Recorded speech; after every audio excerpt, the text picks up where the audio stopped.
यावेळेला आपण भक्तीला आरंभ करूया। पिता, पुत्र आणि पवित्र आत्मा याच्या नावाने, आमेन। यावेळेस आपण गीत ऐकणार आहोत आणि जर आपल्याला हे गीत येत असेल तर आपण जरूर या गीताबरोबर आपणही ते गीत मोठ्याने आनंदाने गाणार आहोत।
से तू क्यों करता मुझसे इतना प्यार। उसने कहा पूरे दिल से, क्योंकि तू है मेरे हाथों की रचना। उसने कहा पूरे दिल से, क्योंकि तू है मेरे हाथों की रचना। मैंने पूछा प्रभु से तू क्यों करता मुझसे इतना प्यार। आपण प्रार्थना करूया। हे सर्वसमर्थ देवा, तुला सर्व अंतःकरणे उघडी आणि सर्व इच्छा माहीत आहेत आणि तुझपासून काही गुप्त नाही। आम्ही पूर्णपणे तुझं प्रीती करावी आणि तुझ्या नावाचा महिमा यथायोग्य वर्णावा, म्हणून तू आपल्या पवित्र आत्म्याच्या प्रेरणेने आमच्या मनातील विचार शुद्ध कर। आमचा प्रभू ख्रिस्त याच्याद्वारे आमेन। नियमशास्त्राचा सारांश येण्याप्रमाणे आहे।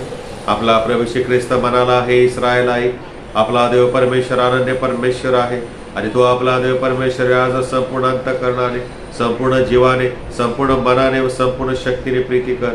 हीच पहिली आणि मोठी आज्ञा आहे। हिच्यासारखी दुसरी एक आहे की तो आपल्या शेजाऱ्यावर स्वतःसारखी प्रीती कर। याहून दुसरी कोणतीही आज्ञा मोठी नाही। या दोन आज्ञावर सर्व नियमशास्त्र आणि संदेष्टांचे ग्रंथ अवलंबून आहेत। आमेन। यावेळेला आपण आजच्या दिवसासाठी नेमलेली जी सार प्रार्थना आहे तिचं आपण वाचन करूया।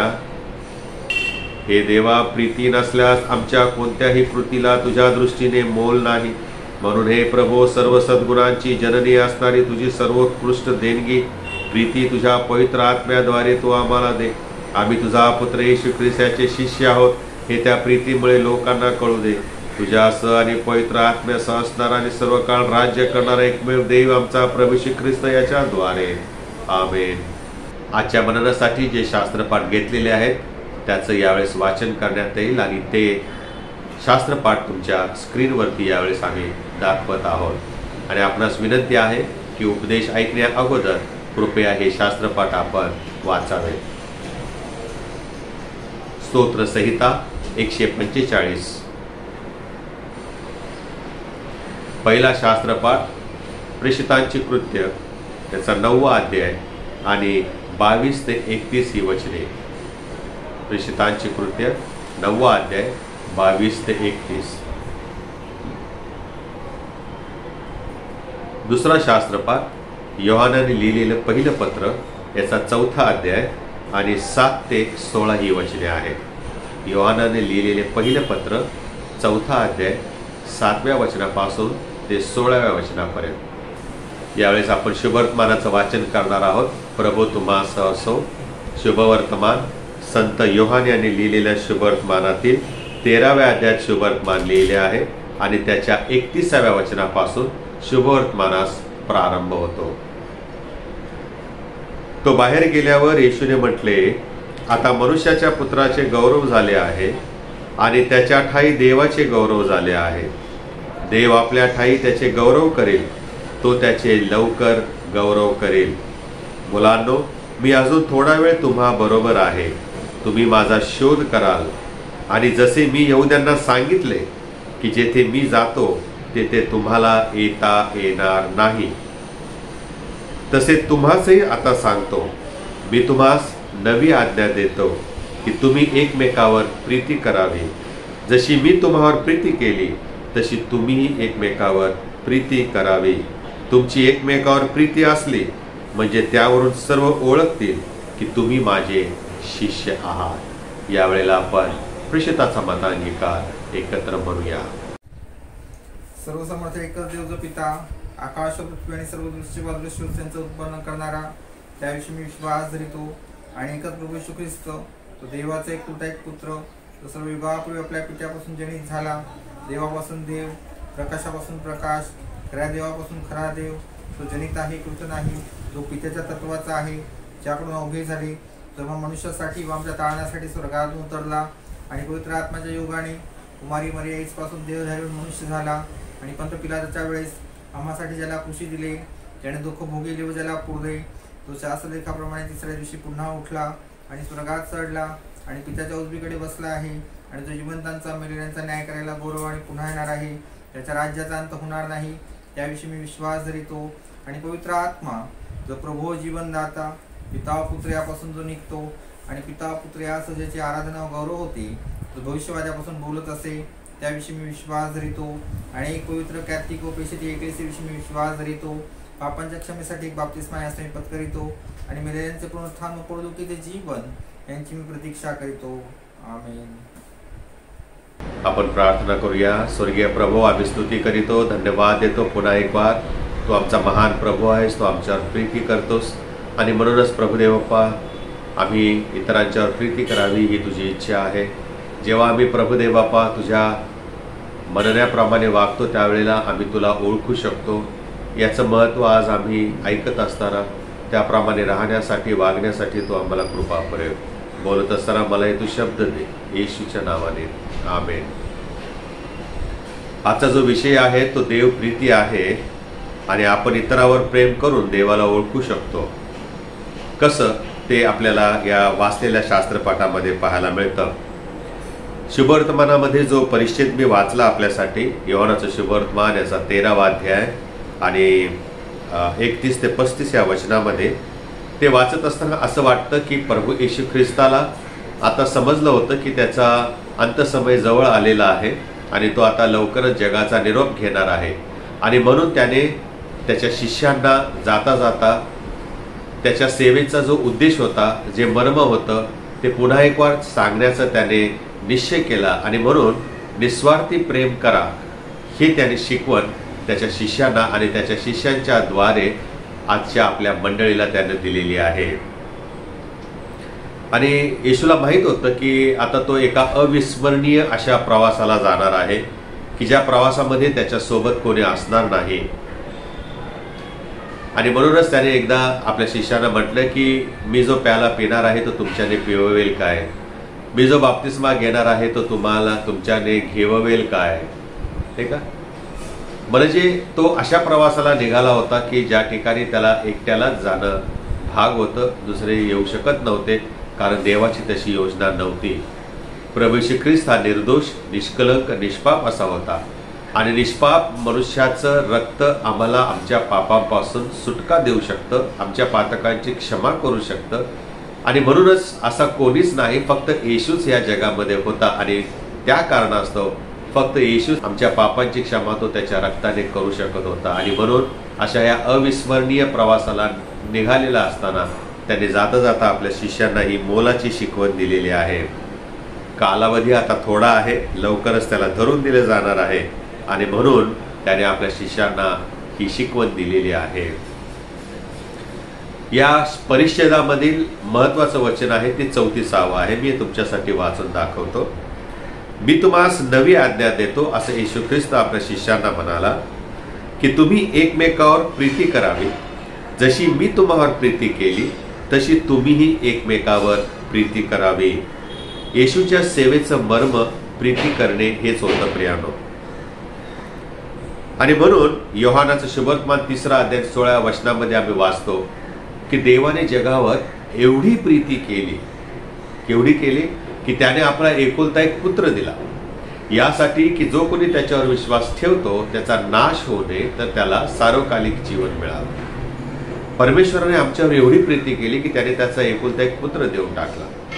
आणि म्हणून प्रियानो, देवाच्या प्रीतीचं मोजमाप या योहानाचं शुभवर्तमान 3 अध्याय आणि 16व्या वचनामध्ये दिलेला आहे. देवाला ओळखायचं कसं, हा जर मोठा प्रश्न तुमच्या समोर उभा राहिला असेल तर त्याला उत्तर एकच आहे, जशी देवाने आमच्यावर प्रीती केली तशी आम्ही इतरांच्यावर प्रीती करावी आणि प्रीती करण्यानेच आम्ही देवाला ओळखू शकतो. मग एकमेकावर प्रीती करा याचा अर्थ काय? एकमेकावर प्रीती करा याचा अर्थ काय? पहिली गोष्ट, त्या प्रीतीमध्ये त्याग असावा. आम्ही जो शास्त्रपाठ वाचलेला आहे त्या शास्त्रपाठामध्ये आम्ही हेच पाहतो, जसे देवाने स्वतःच्या पुत्राला आमच्या पापांसाठी देऊन टाकला. हा किती मोठा त्याग आहे. त्या ठिकाणी तुम्ही अब्राहम आणि इसाकाचं उदाहरण आठवू शकता.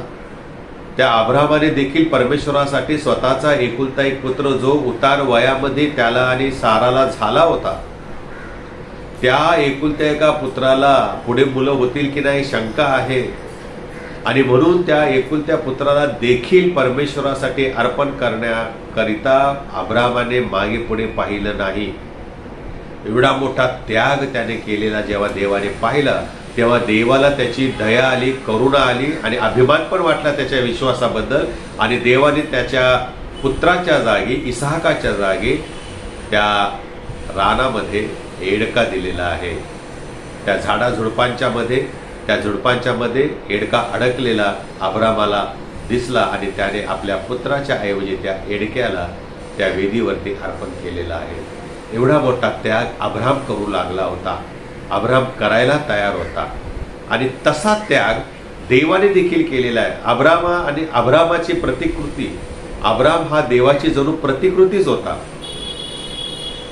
त्यामधून परमेश्वर जगाला हेच शिकवू इच्छित होता की एके दिवशी मी देखील माझा एकुलता एक पुत्र तुमच्यासाठी अर्पण करणार आहे. आणि ती घटना आता घडणार होती. आणि म्हणून प्रभू येशू ख्रिस्ताने त्याच्या शिष्यांना एकत्र करून त्यांना एकमेकावर प्रीती कशी करायची हे शिकवलेलं आहे.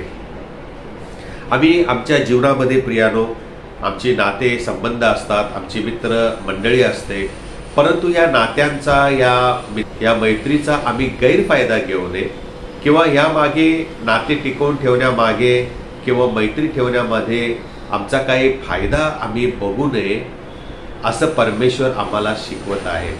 देवाने जर स्वतःचा फायदा पाहिला नाही तर मग आम्ही का पाहावा.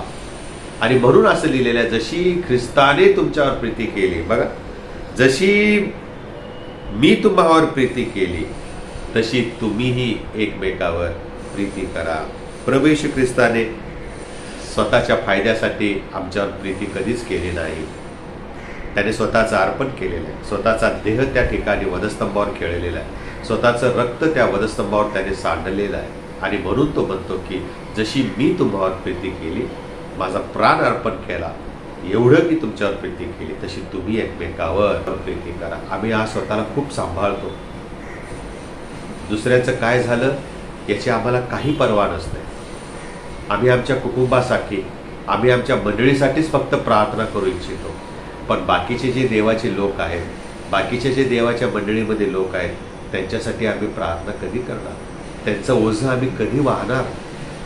आणि म्हणून प्रभू असं म्हणतो की जशी मी तुम्हावर प्रीती केली, कुठल्या एका विशिष्ट गटावर परमेश्वराने प्रीती नाही केली, कुठल्या ठराविक समाजावरती येशूने प्रीती नाही केली, तर त्याने संपूर्ण जगावर प्रीती केली. संपूर्ण जगातील मनुष्यांच्या पापासाठी तो वधस्तंभावर गेलेला आहे. तसं आम्ही एकमेकावर प्रीती केली पाहिजे, एकमेकांची काळजी घेतली पाहिजे, आस्थेने विचारपूस केली पाहिजे, असं प्रभू येशू ख्रिस्त आम्हाला शिकवत आहे. एक उदाहरण देतो तुम्हाला. आपल्या नवीन करारामध्ये लिहिलेलं आहे, दिमिश्काच्या रस्त्यावरती संत पाऊल विश्वासणाऱ्यांचा छळ करायला रोमन अधिकाऱ्यांकडून परवानगी घेऊन निघालेला होता. परंतु रस्त्यामध्ये जात असताना परमेश्वराने, प्रभू येशू ख्रिस्ताने त्याला दर्शन दिले आणि म्हटले, तू माझा छळ का करतोस? हो प्रियानो. आणि मग त्या ठिकाणी संत पावलाचं परिवर्तन झालं आणि त्या ठिकाणी त्याने येशूचं अनुकरण करण्याचं ठरवलं, येशूच्या मागे चालण्याचं त्याने ठरवलं. त्याचं जीवन बदलून गेलं आणि ज्यांचा छळ करायला तो निघाला होता त्यांच्यावर त्याने प्रीती केली. ख्रिस्तासाठी सर्व अधिकार सोडून दिले. तो रोमन सरदार होता, तो रोमन नागरिक होता, पण त्याने ते सोडून दिले. त्याच्याकडे प्रशस्ती पत्रक होतं, त्याच्याकडे अधिकार होता, परंतु ख्रिस्तासाठी त्याने तो धुडकावून लावला आणि ज्यांचा छळ करायला निघाला होता त्यांच्यावर त्याने प्रीती केली. ज्या ज्या वेळेला त्याच्यावर जीवघेणा हल्ला झाला त्या प्रत्येक वेळेला त्याने स्वतःचा विश्वास कमकुवत न होऊ देता, डळमळीत न होऊ देता, तो उलट भक्कम झाला, धैर्यवान झाला, ताकदवर झाला आणि यहुद्यांच्या मध्ये ख्रिस्त हा येशू हा ख्रिस्त आहे, यहुद्यांच्या मध्ये येशू हा ख्रिस्त आहे हे त्याने जास्तीत जास्त ठणकावून सांगितलेलं आहे. हो प्रियानो, लोकांसाठी, त्यांच्यावर प्रेम करण्यासाठी त्याने आपले अधिकार सोडून दिले, अहंकार सोडून दिला आणि त्याने छळाला सामोरे जाण्यासाठी स्वतःची तयारी ठेवली. प्रेम हे असं असतं प्रियानो, त्या प्रेमामध्ये त्याग असायला हवा. अब्रामाचं प्रेम देवावर होतं आणि स्वतःचा पुत्र देवासाठी देण्यास, त्याचा त्याग करण्यास तो तयार होता. देवाने आमच्यावर एवढं प्रेम केलं की त्याने स्वतःचा पुत्र देऊन टाकला. हो, शाऊलाने देवावर एवढं प्रेम केलं की त्याने परिवर्तन झाल्यानंतर त्या दिमिश्कच्या रस्त्यावरून जात असताना आपलं जीवन प्रभूला दिलं आणि आपले सर्व अधिकार त्याने सोडून दिले आणि तो ख्रिस्ताचा दास झाला. हो प्रियांनो, जे आपणास अधिक आवडते कधी कधी त्याचा आपल्याला त्याग करण्याची वेळ येते. मग त्यावेळेला आम्ही गोंधळून गेलेलो असतो की कशाची निवड करावी, आणि अशाच वेळेला परमेश्वराचं गौरव करण्याची ही वेळ असते हे आम्ही विसरता कामा नये. प्रभूसाठी त्याग करण्याची ती एक वेळ असते हे आम्ही विसरू नये, जेणेकरून आम्ही प्रभूवर प्रेम करतो हे आम्ही दाखवू शकतो. या ठिकाणी देवाने आम्हावर प्रेम केलं. अब्रामाने आपल्या पुत्रावर प्रेम केलं. त्याने त्याचा एकुलता एक पुत्र दिला जेणेकरून आमचा बचाव व्हावा. आणि हे प्रेम हा असं असतं प्रेम. योहानाचं पहिलं पत्र याचा 4था अध्याय आणि 10व्या वचनामध्ये असं लिहिलेलं आहे, प्रीती म्हणावी तर हीच, आपण देवावर प्रीती केली असे नाही, तर त्याने तुम्हा आम्हावर प्रीती केली आणि तुमच्या आमच्या पापांचे प्रायश्चित्त व्हावे म्हणून स्वपुत्राला पाठविले. काय लिहिलेलं आहे? तुमच्या आमच्या पापांचे प्रायश्चित्त व्हावे म्हणून त्याने स्वतःच्या पुत्राला पाठवलेला आहे, स्वपुत्राला देऊन टाकलेला आहे. याला म्हणतात प्रेम करणं. एकुलता एक पुत्र, आवडता पुत्र, पण मनुष्याच्या पापांची क्षमा व्हावी त्यासाठी प्रायश्चित्त मिळावं आणि प्रायश्चित्त दिलं जावं म्हणून देवाने आपल्या पुत्राला येशू ख्रिस्ताला या भूतली पाठवलं. अशा प्रकारे त्यागमय प्रेम आम्ही एकमेकावर करावं म्हणजे आम्ही देवाला ओळखू शकतो, देवाचं प्रेम आम्ही अनुभवू शकतो. दुसरी गोष्ट आहे आणि ते म्हणजे आम्ही प्रेम कसं करावं, त्यामध्ये क्षमा असावी. प्रेमामध्ये क्षमा असावी. ज्यांनी ज्यांनी त्या येशू ख्रिस्ताला क्रूशी दिलेला आहे त्या प्रत्येक व्यक्तीबद्दल येशूच्या मनामध्ये दुजाभाव नव्हता. त्याने तसे जर असते तर ते प्रेम कसले? एकावर प्रेम करायचं आणि दुसऱ्याचा द्वेष करायचा, याला खरं प्रेम म्हणत नाही. जर तुम्ही जे तुमच्याशी चांगले वागतात त्यांच्यावर तुम्ही प्रेम करता तर काय विशेष? विधर्मीही तसेच करतात. आणि म्हणून प्रभूची आम्हाला शिकवण आहे की उलट जे तुमचा द्वेष करतात त्यांच्यावरही प्रेम करा. म्हणजे प्रियानो, प्रेमाचा हा एक सुंदर गुणधर्म आहे की तो आपल्या आवडत्या लोकांच्यावरती पण प्रेम करू देतो आणि जे दुश्मन आहेत, जे द्वेष करतात आपला, त्यांच्यावरही प्रेम करायला आपल्याला संधी मिळत असते. प्रेम प्रियानो हे निवडक नसतं. हा मला आवडतो म्हणून त्याच्यावर प्रेम करायचं, हा मला आवडत नाही म्हणून त्याच्यावर प्रेम नाही करायचं, असं नाही. आम्ही आवडो किंवा न आवडो सर्वांच्यावरती आम्ही प्रेम करणं, ख्रिस्ताची प्रीती प्रदर्शित करणं हे फार गरजेचं आहे. आणि हे जे क्षमाशील प्रेम असतं हे विनाअट असतं. यामध्ये क्षमा करण्यामध्ये काही अटी ठेवलेल्या नसतात. समोरच्यानी स्वीकार करो किंवा न करो आम्ही त्याला क्षमा करणं महत्वाचं आहे आणि गरजेचं आहे. आणि म्हणूनच योहानाचं शुभवर्तमान 3रा अध्याय आणि 16व्या वचनामध्ये आम्ही पाहतो, देवाने जगावर एवढी प्रीती केली. प्रीती देवापासून येते.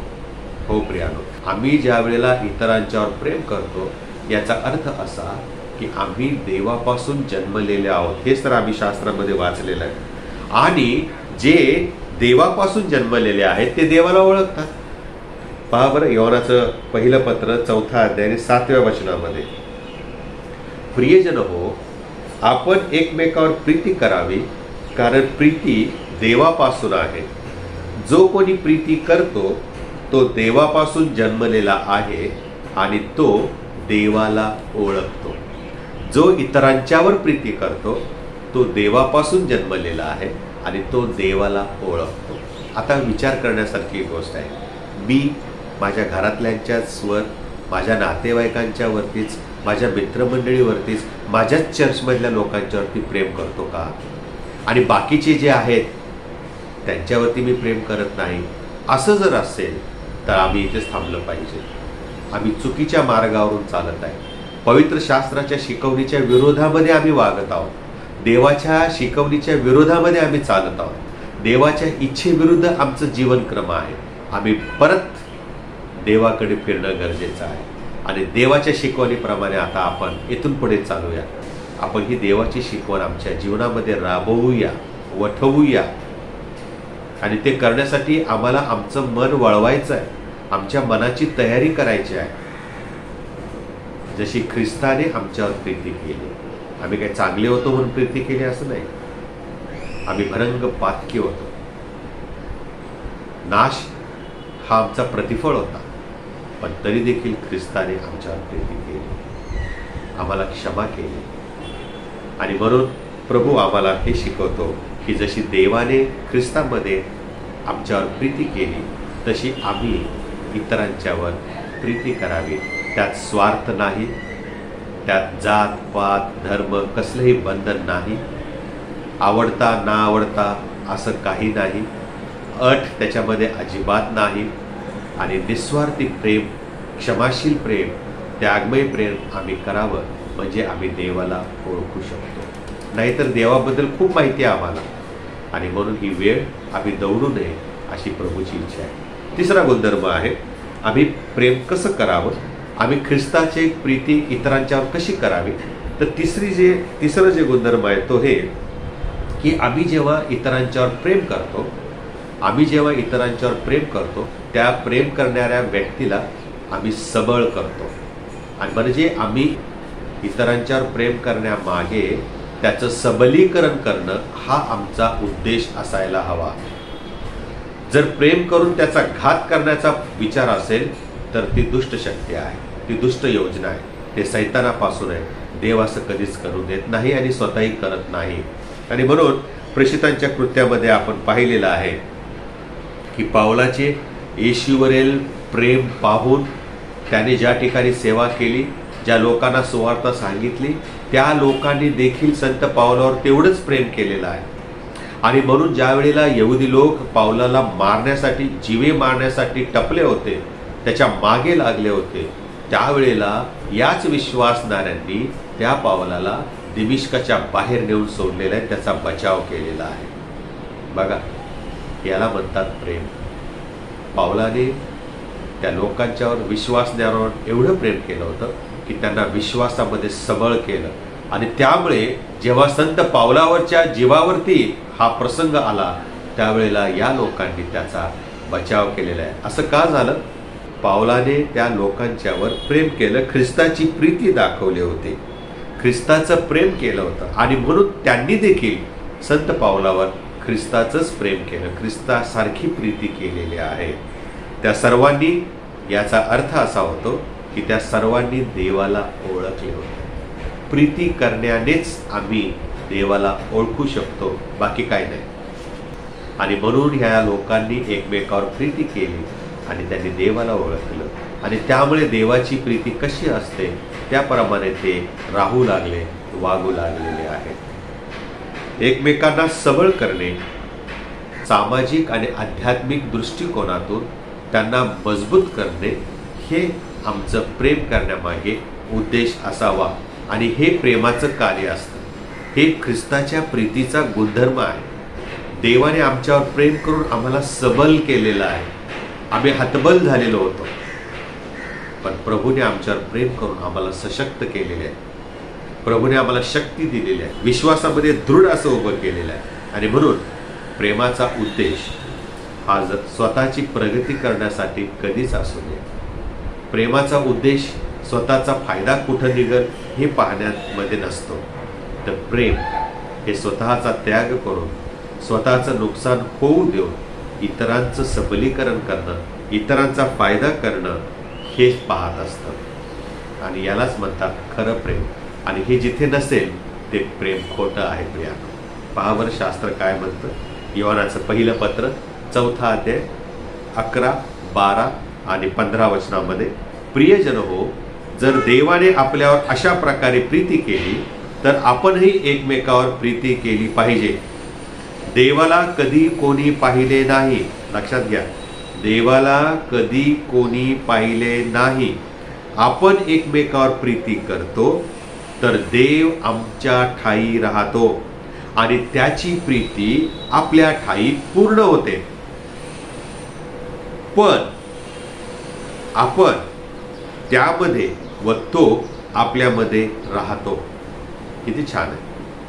येशू देवाचा पुत्र आहे असे जो कोणी कबूल करतो त्याच्या ठायी देव राहतो व तो देवाच्या ठायी राहतो. हो प्रिया, देवाचं वचन किती आशीर्वादित आहे. देवाचं वचन किती आम्हाला धीर देणार आहे. देवाचं वचन किती आम्हाला आश्वासन देतं. अंधारात चालण्यासाठी प्रवृत्त करत नाही, तर अंधारातून बाहेर काढून प्रकाशाच्या मार्गावर चालवतं. आणि म्हणून प्रियानो, इतरांच्यावर प्रेम केल्यानेच आपण देवाला ओळखू शकतो. जसे येशूने आम्हावर प्रेम केलं तसं आम्ही इतरांच्यावर प्रेम करावं. इतरांच्या लाभासाठी, इतरांच्या फायद्यासाठी स्वतःचा त्याग करून स्वतःचं नुकसान करूया.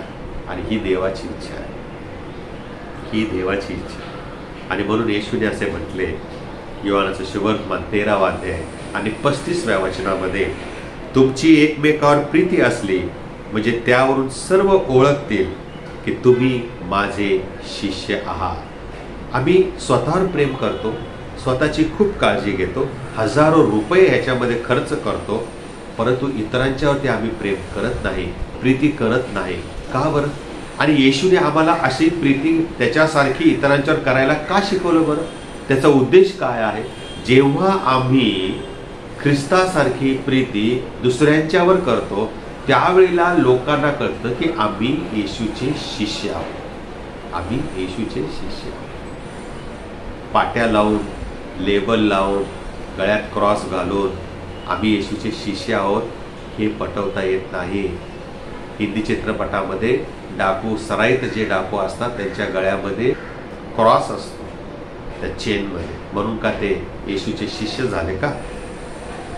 नाही प्रिया, अजिबात नाही.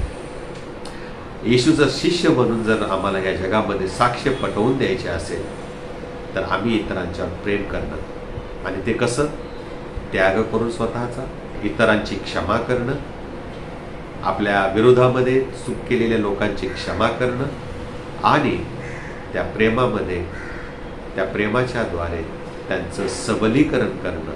असं जर प्रेम करत असो तर लोकांना दिसून येईल की आम्ही येशूचे शिष्य आहोत. आणि अशा प्रकारे जीवन जगण्यासाठी प्रभू तुम्हाला सहाय्य करो. आपण प्रार्थना करू. देव बाप्पा, आम्ही तुझी स्तुती करीतो. आज तू आम्हाला हे पटवून दिलंस की देव प्रीती आहे आणि जे इतरांच्यावर ख्रिस्तासारखी प्रीती करतात ते येशूचे शिष्य म्हणून या जगामध्ये प्रसिद्ध होतात आणि ते देवाला ओळखतात. प्रभो, मी कसा आहे? मी तुझ्यावर प्रेम करतो, मी स्वतःवर प्रेम करतो, पण मी दुसऱ्यावर प्रेम करतो काय? जर मी दुसऱ्यांच्यावर प्रेम करतो तर त्या प्रेमामध्ये माझा त्याग आहे का?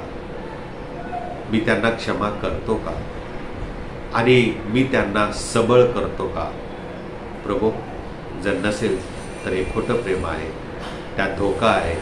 आम्ही स्वतःला फसवत आहोत, आम्ही देवाला फसवत आहोत. आणि म्हणून प्रभो, वेळ निघून जाण्याआधी आम्ही पुन्हा तुझ्याकडे फिरावं आणि तुझी जी मूल्यवान शिकवण आहे प्रेमाविषयीची, की आम्ही प्रेम कसं करावं, आम्ही तुला कसं ओळखू शकतो प्रभू, त्याप्रमाणे राहण्यासाठी आणि त्या प्रकारे जशी ख्रिस्ताने आमच्यावर प्रीती केली तशी आम्ही इतरांच्यावर प्रीती करावी असं तू कर. येशूच्या नावाने आमेन. यावेळेस आपण गीत ऐकणार आहोत आणि गीत होत असताना आपण आपली दाण्याने अर्पणे प्रभूच्या भांडारात अर्पण करूया.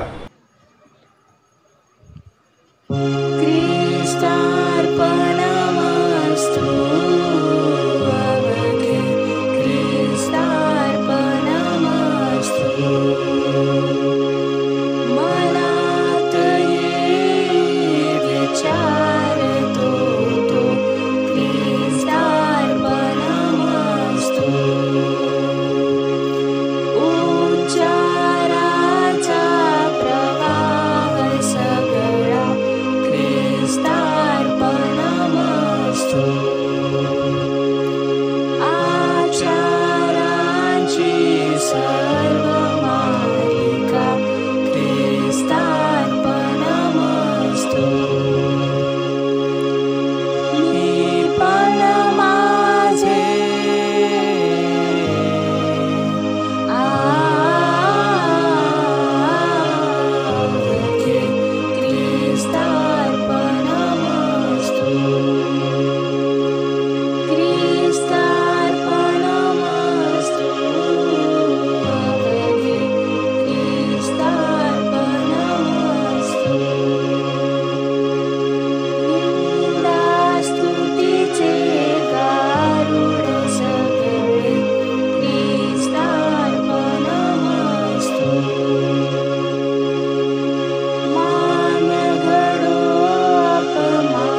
आपण आपली अर्पणे आदराने आणि सद्भयाने प्रभूला सादर करूया. घेण्यापेक्षा देणे यामध्ये धन्यता आहे, असे जे वचन प्रभू येशू ख्रिस्त स्वतः म्हणाला होता त्याची आठवण ठेवावी. आपण प्रार्थना करू. स्वर्गीय प्रभू, आम्ही स्तुती करीतो, धन्यवाद देतो. जे उपकार तू आम्हावर केलेस त्यामधून तुझ्या मंडळीच्या वाढीसाठी प्रभू हे दान आम्ही देत आहोत, त्याचा तू स्वीकार कर. आणि प्रभुदेव बाप्पा, आम्ही प्रार्थना करतो, ज्या आम्ही दिलेल्या आहे त्या आम्हाला अधिक देण्यासाठी कृपा करो. जे देऊ शकले नाही त्यांच्या मार्गातील अडखळणं दूर कर आणि देण्याने मिळणाऱ्या आशीर्वादांचे त्यांनाही प्रभू तू भागीदार बनेल. आता येतो आमचा ताबा घे, तारणार आमचा महान प्रभू येशू ख्रिस्त याच्याद्वारे. आमेन. यावेळेला आपण मध्यस्थीची प्रार्थना करणार आहे. आपला देश, राष्ट्र यामध्ये शांतता आणि ऐक्य प्रस्थापित व्हावं. मुंबई धम्म प्रांताचे बिशप रायटन प्रकाश पाटोळे, त्याचप्रमाणे सर्व सुवार्थिक, सर्व पाळक वर्ग यांना देवाच्या आत्म्याने अधिक चालवावे, त्यांच्यासाठी पण आपण प्रार्थना करू. आपल्या मंडळीतील जे लोक आजारी आहेत, ज्यांची नावं आम्हाला ठाऊक नाहीत, त्यांच्यासाठी पण विशेष प्रार्थना करूया. कोरोनाने ग्रस्त असलेल्या व्यक्तींसाठी पण प्रार्थना करणार आहे. अनेक लोक त्रास सहन करत आहेत, दुःखामध्ये आहेत. अनेकांचे प्रियजन प्रभू घरी गेलेले आहेत. अनेक जण या आजाराने त्रस्त आहेत. अशा वेळेला अनेकांना अपुऱ्या सुविधा मिळत आहेत, त्यामुळे त्यांचा मृत्यू होत आहे. आणि म्हणून अशा सर्वांसाठी प्रार्थना करूया की प्रभूने त्यांना शक्ती द्यावी. ज्या गोष्टींची आवश्यकता आहे त्या गोष्टी त्यांना त्वरित पुरवल्या जाव्यात. आणि त्याच प्रकारे हा कोरोना आमच्या महाराष्ट्रातून, आमच्या देशातून आणि या सर्व जगातून कायमचा नष्ट व्हावा, यासाठी आपण प्रभूजवळ प्रार्थना करूया. हे सर्व समर्थ सदैव जिवंत ईश्वरा, आम्ही सर्व मानवांसाठी प्रार्थना, विनंत्या, उपकारस्तुती करावी असे तू आम्हास आपल्या प्रेषितांकडून शिकविले आहे. तूच दैवी प्रतापशाली ईश्वरास आम्ही नम्रतेने विनवितो. तू परमदयेने या आमच्या प्रार्थना मान्य कर व या सार्वत्रिक एकलेसेस सर्वदा सत्य, ऐक्य व एकमत यांच्या आत्म्याने प्रेरित कर. जे तुझे पवित्र नामपद करतात त्या सर्वांना तुझ्या पवित्र वचनाच्या सत्यार्थाविषयी एकमताचे असून एकीने व दैवी प्रेमाने राहावे असे तू कर. हे स्वर्गीय बापा, आमचे सर्व बिशप, प्रिस्ट व डिकन यांना, विशेषतः सेवक आमचे मॉडरेटर PC सिंग, त्याचप्रमाणे आमचे बिशप राईट रेव्हरंड डॉक्टर प्रकाश पाटोळे, त्याचप्रमाणे आमचे आचार्य रेव्हरंड सुनील आवळे यांनी आपल्या आचरणाने व तत्वनिष्ठेने तुझे खरे व जीवनदायी वचन प्रगट करावे म्हणून त्यास अनुग्रह दे. तुझ्या एकलेसीची उभारणी व शुभवर्तमानाचा प्रसार करावा म्हणून ज्या तुझ्या सेवकास निरनिराळी कामे करण्यास तू पाचारण केले आहेस त्यांना आशीर्वाद दे आणि सर्व जग तुझ्या सत्याच्या ज्ञानाने भरले जावे असे कर. तुझ्या सर्व लोकांनी, विशेष करून जे भक्त येथे जमले आहेत, त्यांनी नम्र अंतकरणाने व योग्य भक्तिभावाने तुझे पवित्र वचन ऐकून स्वीकारावे आणि तुझी सेवा खरेपणाने, पवित्रपणे व धार्मिकतेने आयुष्यभर करावी म्हणून तू त्यास आपला दिव्य अनुग्रह दे. आम्ही तुला असे विनवितो की सर्व राष्ट्रांना नीतिमत्तेच्या व शांततेच्या मार्गाने चालावे आणि त्यांचे राज्यकर्ते, विशेष करून आमचे राष्ट्रपती, पंतप्रधान, राज्यपाल व त्यांच्या आधिपत्याखाली असे सर्व अधिकारी यांनी तुझ्या लोकास न्यायाने व शांततेने वागवावे म्हणून त्यास मार्गदर्शन कर. आम्ही तुला अशी विनंती करतो की तुझ्या स्वर्गीय आशीर्वादाने टंचाई व दुष्काळ यापासून बचाव व्हावा व भूमीचे उत्पन्न हंगामानुसार कृतज्ञ अंतकरणाने आम्ही उपभोगावे असे तू कर. हे प्रभू, आम्ही तुला अत्यंत नम्रतेने विनवितो, या नश्वर आयुष्यात जे कोणी क्लेश, शोक, अडचण, दुखणे अथवा दुसरी कोणती विपत्ती यांनी पीडित असतील त्यांचे तू सांत्वन व सहाय्य कर. जे तुझे सेवक तुझा विश्वास व भय धरून निर्वतले आहेत त्यांचे तू रक्षण करावे म्हणून त्यास आम्ही तुझ्या पितृवत करुणेस निरवतो व तुझ्या सर्व संतांद्वारे जो अनुग्रह व सद्गुण प्रगट झाले आहेत त्याबद्दल तुझी परमस्तुती करीतो व तुझे आभार मानतो. आम्ही विनवितो की आम्ही त्यांच्याप्रमाणे विश्वासात स्थिर राहून तुझ्या पवित्र आज्ञा पाळाव्यात, यासाठी तुझ्या पुत्राच्या रहस्यमय शरीराचे अवयव आहेत त्यांनी व आम्ही शेवटच्या दिवशी तुझ्या स्वर्गीय राज्याचे सहभागी व्हावे. हे बापा, आमचा एकच मध्यस्थ कैवारी येशू ख्रिस्त तर पवित्र आत्म्याच्या ऐक्यात तू एकच देव म्हणून सदैव जिवंत राहतो व राज्य करतो, त्याच्या प्रित्यर्थ असे कर. आमेन. ही वेळ आहे प्रभूची प्रार्थना म्हणण्याची. हे आमच्या स्वर्गातील बाप्पा, तुझे नाम पवित्र मानले जाओ, तुझे राज्य येवो, जसे स्वर्गात तसे पृथ्वीवरही तुझ्या इच्छेप्रमाणे हो. आमची रोजची भाकर आज आम्हास दे आणि जसे आम्ही आमच्या ऋणी ऋण सोडिले आहे तशीच तू आमचे ऋणी आम्हास सोड आणि आम्हास परीक्षेत आणू नको, तर आम्हास वाईटापासून सोडव, कारण की राज्य, सामर्थ्य आणि गौरव ही सर्व काळ तुझीच आहे. आमेन. आपण आशीर्वाद घेऊया. आणि आता देवज बाप याची प्रीती, देवज पुत्र प्रभू श्री ख्रिस्त याची कृपा आणि शांती, देवज पवित्र आत्म्याची सहभागिता तुम्हासह आणि देवाच्या लेकरांसह आता आणि सदा सर्व काळ असो. आमेन. सुवंद्य देवा हे गीत गाऊन आपण आपली आजची भक्ती समाप्त करूया.